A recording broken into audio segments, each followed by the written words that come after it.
Rendre hommage aux hommes dès le vivant, c'est ce qui fait l'objet du nouveau livre qui vient de naître au sein de la littérature béninoise. Constitué majoritairement de prêtres, d'évêques et de sœurs en Christ, le public s'est réuni ce jeudi 27 août 2020 dans l'une des salles du Chant d'Oiseaux de Cotonou pour découvrir cette œuvre littéraire intitulée Monseigneur Antoine Gagné, identité et entendement épiscopal à travers une cérémonie riche en couleurs. Monseigneur, vous m'honorez plutôt en me choisissant comme parrain de cet événement, puisque je suis très jeune et n'ai donc pas la prétention de vous connaître autant que certains de vos congénères et condisciples ici présents. Vous donnez l'exemple que la jeunesse compte et qu'il faut lui laisser l'occasion de conter l'histoire qu'aujourd'hui vous écrivez si bien. Je voudrais encore une fois vous remercier d'avoir ajouté à l'humanité d'être le modèle d'une génération et la courte échelle des jeunes. Paru aux éditions Pluriel et préfacé par Maître Robert Dossou, Monseigneur Antoine Gagné, Identité et entendement épiscopal est un livre de l'écrivain biographe Stephens Akplogan. Pour l'auteur, plusieurs raisons ont motivé la rédaction de ce livre. Le livre que nous présentons aujourd'hui s'étend sur plus de 210 pages, constitué de 15 chapitres divisés en 3 parties, et qui va de la formation de Monseigneur au séminaire du Petit Clair, jusqu'au séminaire Saint-Gall, à l'ordination, son sacerdoce en tant que professeur, et ensuite l'épiscopat. L'épiscopat nous a intéressés plus fortement parce que rester à Cotonou, au moment où tant de choses se sont passées politiquement, il fallait qu'on se rapproche de lui pour aller à sa source, nous questionner sur comment il a pu, avec sagesse, aider à négocier ces virages. Autant de choses qui ont mûri, qui ont rythmé notre recherche et qui débouchent sur un livre qui, au-delà de la personne de Monseigneur Gagné, se pose en nous comme questionnement.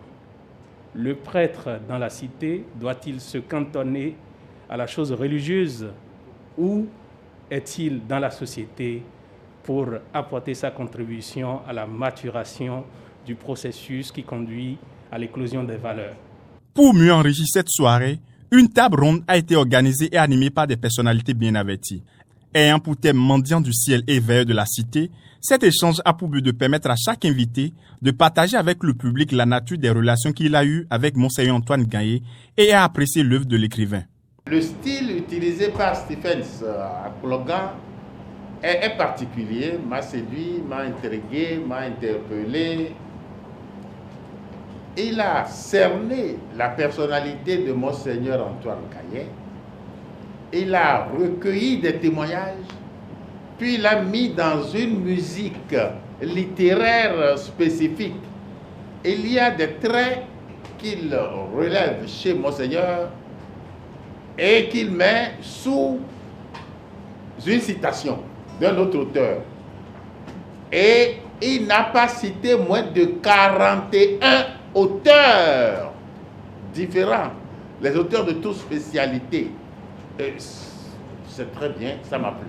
Pour l'évêque Raymond Goudzo, le thème de la discussion est à l'image de Monseigneur Antoine Gagné. Il en a profité pour rappeler les missions d'un homme de Dieu et celle accomplie par l'heureux du jour. Nous ne pouvons pas être mendiants du ciel sans être en même temps un veilleur à l'intérieur de la cité. Tout simplement, nous sommes en pèlerinage. Et être en pèlerinage, c'est traverser le siècle vers la cité de Dieu, vers le monde à venir. Or, il faut vivre le siècle en plénitude. Et c'est là que l'expérience de Monseigneur Gagné est vraiment parlante. Pendant 45 minutes, une série de questions-réponses a fait l'objet d'un échange très intéressant.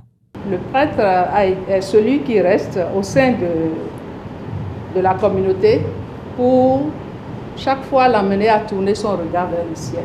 Et la question que je me suis toujours posée, en voyant l'État solliciter ces hommes d'église, dont Monseigneur Gaillet, la question que je me suis posée, pourquoi l'État n'a pas compris que c'est avec l'Église que le partenariat doit se faire, pour que l'Église, éveilleur de conscience, prêtre éveilleur de conscience, lui livre des citoyens un but de valeur, un but de conviction, pour lui permettre de faire ce qu'il doit faire pour le bonheur du peuple, avec le mot que nous connaissons, la bonne gouvernance. À la fin de cette table ronde, l'élu du jour n'a pas hésité à remercier les organisateurs et les amoureux du livre présents à cet événement. Ce soir,